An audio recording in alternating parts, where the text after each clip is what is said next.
السلام علیکم ورحمۃ وبرکاتہ۔ آپ سب سننے اور دیکھنے والوں کے لیے میری اللہ تعالیٰ سے دعا ہے کہ اللہ تعالیٰ آپ سب کو صحت، تندرستی والی، ایمان والی اور اسلام والی لمبی زندگی عطا فرمائے، اور قرآن کو ہم سب کی آنکھوں کی ٹھنڈک اور دل کی بہار بنا دے۔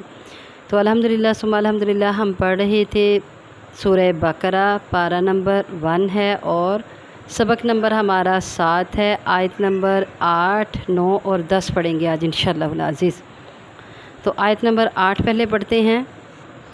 اعوذ باللہ من الشیطان الرجیم، بسم اللہ الرحمن الرحیم۔ و اور من الناس، و اور من الناس بعض لوگوں میں سے یا کچھ لوگوں میں سے، من یقول، من کا ترجمہ الگ سے اور یقول کا ترجمہ الگ سے۔ من جو، یقول کہتے ہیں، وَمِنَ النَّاسِ مَن یقول اور بعض لوگوں میں سے ایسے ہیں جو یہ کہتے ہیں آمنا، ہم ایمان لائے۔ آمنا، آمنا، نون کے یہ جو نون زبر الف نا آگے آ رہا ہے نا، اس کا ترجمہ متکلم میں ہوگا، اس کی وجہ سے ہم ایمان لائے، باللہ اللہ کے ساتھ، والیوم الآخری اور آخرت کے دن کے ساتھ۔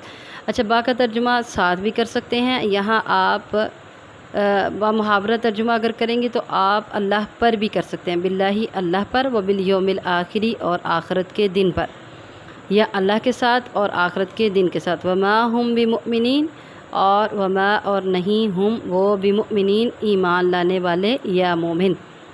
یخادعون اللہ، وہ دھوکہ دیتے ہیں اللہ کو۔ آیت نمبر 9 ہے۔ یخادعون اللہ، وہ دھوکہ بازی کرتے ہیں یا دھوکہ دیتے ہیں۔ یخادعون، خادع یخادع، خا کے اوپر کھڑی زبر ہے، یہ فرق آپ نے دیکھنا ہے، آگے کھڑی زبر کے بغیر آئے گا۔ یخادعون، وہ دھوکہ بازی کرتے ہیں اللہ، اللہ سے، والذین اور ان لوگوں سے آمنوا جو ایمان لائے، وما یخدعون اور نہیں وہ دھوکہ دیتے، یہاں خا کے اوپر کھڑی زبر نہیں ہے، یہاں ترجمہ دھوکہ دیتے آئے گا۔ وما یخدعون اور نہیں وہ دھوکہ دیتے، الا مگر انفسہم اپنی ہی جانوں کو، وما اور نہیں یشعرون وہ شعور رکھتے۔ آیت نمبر 10 دیکھیں۔ فی قلوبہم، فی میں، قلوبی دلوں میں، ہم ان کے، فی قلوبہم ان کے دلوں میں، مرض بیماری ہے، فی قلوبہم مرض ان کے دلوں میں مرض بیماری یا ایک مرض ہے۔ فزادہم اللہ، فزاد پس زیادہ کر دیا، ہم ان کو یا انہیں، اللہ اللہ تعالی نے، مرضاً بیماری میں، ولہم و اور لہم ان کے لیے، عذاب عذاب ہے، علیم دردناک، بما اس وجہ سے جو کانوا تھے وہ، یکذبون جھوٹ کہتے یا جھوٹ بولتے۔ ہم نے پڑھی کفار کی عادتیں اور صفات کے، ان پر کفر کے تالے کیوں لگے ہوئے ہیں اور مہریں کیوں لگی ہوئی ہیں۔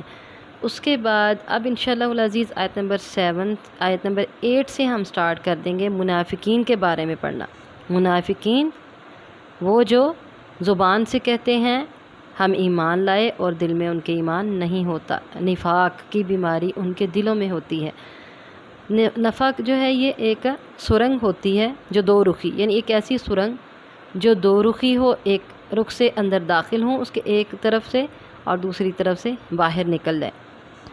تو یہی حال ان منافقین کا ہے کہ یہ اسلام میں ایک طرف سے داخل ہوتے ہیں تو دوسری طرف سے نکل جاتے ہیں، اور کہتے کیا ہیں؟ آیت نمبر 8 میں اللہ تعالیٰ ارشاد فرماتے ہیں، لوگوں میں سے بعض لوگ ایسے بھی ہیں جو کہتے ہیں آمنا، ہم ایمان لائے اللہ پر اور آخرت کے دن پر، وما ہم بمؤمنین لیکن وہ مومن نہیں ہیں، وہ ایمان لانے والے نہیں ہیں۔ یعنی ایک راستے سے یہ اگر داخل ہوئے سرنگ میں تو دوسرے راستے سے نکل گئے۔ تو یہ ایسے لوگ ہیں کہ زبان سے آمنا کہنے کے بعد دل کے اندر ان کے ایمان اور اسلام نہیں ہے، دل کے اندر نہ ایمان ہے اور نہ اسلام سے محبت ہے، نہ اللہ کی محبت اور نہ نبی صلی اللہ علیہ وآلہ وسلم کی محبت، نہ اسلام کی محبت، نہ مؤمنین کی محبت۔ اپنی طرف سے یہ کیا سمجھتے ہیں؟ آیت نمبر 9 میں اللہ تعالیٰ ارشاد فرماتے ہیں، یخادعون اللہ، اللہ سے دھوکہ بازی کرتے ہیں۔ باب مفاعلہ ہے، اللہ سے دھوکہ بازی کرتے ہیں، والذین آمنوا، اور ان لوگوں سے جو ایمان لائے، اپنی طرف سے یہ سمجھ رہے ہوتے ہیں کہ ہم اللہ تعالیٰ سے بھی دھوکہ بازی کر رہے ہیں اور مومنوں سے بھی، اور یہ سمجھتے ہیں کہ نبی کریم صلی اللہ علیہ وسلم کو بھی اس بات کا پتہ نہیں چل رہا کہ ہم زبان سے کلمہ پڑھ کے اقرار کر رہے ہیں، اپنے آپ کو مسلمان ظاہر کر رہے ہیں، لیکن ہمارے دلوں میں کفر ہے، اس بات کو ہم اپنے دلوں میں چھپائے بیٹھے ہیں۔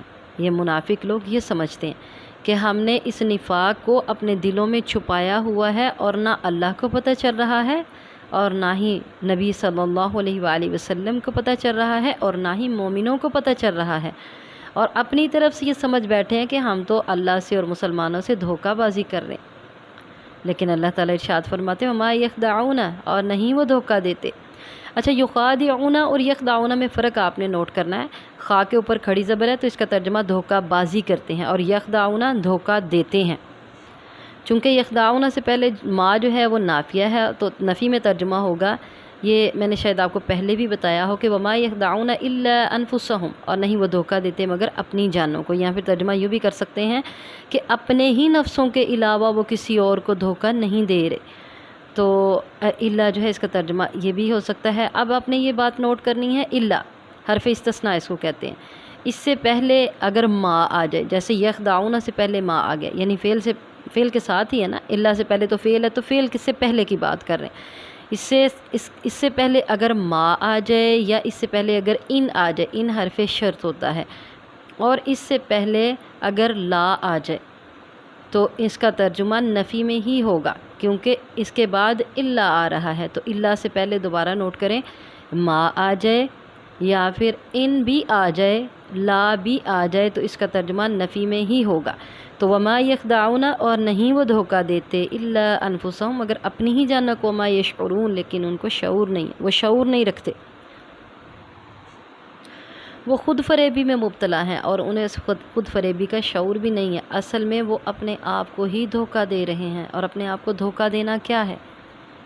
ظاہری طور پہ اپنے آپ کو مسلمان دکھا رہے ہیں، اپنے آپ کو مسلمان قرار دے رہے ہیں، مسلمانوں کے ساتھ بیٹھتے ہیں، مسلمانوں والے حقوق حاصل کرتے ہیں، مسلمانوں والے فوائد حاصل کرتے ہیں، مسلمانوں کے ساتھ رشتے ناطے قائم کرتے ہیں، مسلمانوں کے ساتھ میل جول رکھتے ہیں، مسلمانوں کے ساتھ رشتے ناطے بناتے ہیں، مسلمانوں کے ساتھ اٹھتے بیٹھتے کھاتے پیتے جنگوں میں ان کے ساتھ، اور پھر جب مال غنیمت مسلمانوں کے ہاتھ آتا ہے تو ان سے کہتے ہیں کہ ہم تو تمہارے ساتھ ہیں، ہمارا حصہ بھی نکالو، اور جب کفار کو فتح حاصل ہوتی ہے تو پھر کہتے ہیں ہم تو تمہارے ساتھ ہیں، ہمارا بھی حصہ نکالو۔ یہ ان کی گندی خصلت ہے۔ اچھا، اب بات چل رہی تھی کہ ظاہری طور پہ اسلام میں داخل ہیں، منہ سے کلمہ بھی پڑھا، اقرار بھی کیا، ظاہری طور پہ مسلمان ہیں، فائدے حاصل کر رہے ہیں دنیا میں، صرف دنیا میں فائدے حاصل کر رہے ہیں، اور آخرت میں ان کے لیے سخت عذاب ہے۔ اللہ تعالیٰ قرآن پاک میں سورہ نساء میں ارشاد فرماتے ہیں ان المنافقین یخادعون اللہ وہو خادعہم، یہ منافق لوگ جو ہیں یخادعون اللہ، اللہ سے دھوکہ بازی کرتے ہیں، وہو خادعہم، لیکن اللہ ان کو دھوکہ دینے والا ہے۔ اللہ تعالیٰ ان کے دھوکے کا جواب دینے والا ہے۔ یہ اللہ سے دھوکہ بازی کر رہے ہیں، حالانکہ اللہ تعالیٰ ان کو دھوکہ دے رہا ہے، اور ان کو دھوکہ دینا اللہ کا کیا ہے؟ دنیا میں تو یہ لوگ مسلمانوں کے ساتھ شامل ہیں، مسلمانوں کے ساتھ فائدہ بھی حاصل کر رہے ہیں، جو اسلام کی وجہ سے دوسرے مسلمانوں کو فائدہ حاصل ہو رہا ہے۔ اب یہ خود فریبی میں مبتلا ہو گئے کہ اس فائدے میں ہم ہمیشہ رہیں گے، لیکن آخرت میں ان کے لیے دردناک عذاب ہوگا۔ ان المنافقین فی الدرک الاسفل من النار، منافقین جہنم کے سب سے نچلے طبقے میں ہوں گے، ان کے لیے دردناک عذاب ہوگا۔ اب وہ کیوں ہوگا؟ تو اللہ تعالیٰ آیت نمبر 10 میں ارشاد فرماتے ہیں کہ ان کے دلوں میں ایک مرض ہے، ایک بیماری ہے۔ وہ مرض کیا ہے؟ نفاق کا مرض۔ نفاق کا مرض جو ہے وہ اس قدر گرو کر گیا ہے ان کے دلوں میں کہ فزادہم اللہ مرضا، اللہ نے اس کو اس قدر بڑھا دیا کہ یہ لوگ خود فریبی میں مبتلا ہو گئے، اور اس قدر یہ جو ہے نا اونچے اونچے گمان رکھنے لگے ہیں اپنے بارے میں، یہ سمجھتے ہیں کہ ہم اللہ کو اور مسلمانوں کو دھوکہ دے رہے ہیں، لیکن نہ یہ اللہ کو دھوکہ دے سکتے ہیں اور نہ یہ مسلمانوں کو دھوکہ دے سکتے ہیں۔ اور اللہ تعالیٰ نے ارشاد فرمایا فزادہم اللہ مرضا ولہم عذاب علیم، ان کے لیے دردناک عذاب ہے، بما کانوا یکذبون، ان کے جھوٹ بولنے کی وجہ سے، اس وجہ سے کہ وہ جھوٹ بولتے تھے۔ جھوٹ کیا ہے؟ ظاہری طور پہ کہتے ہیں ہم مسلمان ہیں، لیکن دل سے یہ لوگ کافر ہیں۔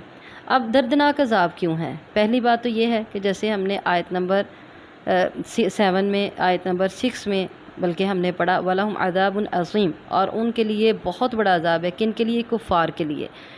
اب یہ لوگ دل سے کافر ہیں، ان کے لیے بہت بڑا عذاب ہے اس لحاظ سے، اور یہ پھر دل سے منافق بھی ہیں، تو وہ دونوں عذاب مل کے تو پھر یہ بن گیا ان کے لیے عذاب علیم، دردناک عذاب، یعنی بڑا عذاب اور پھر منافقت کا عذاب، دونوں مل کے دردناک عذاب۔ اور وہ دردناک عذاب کیا ہے؟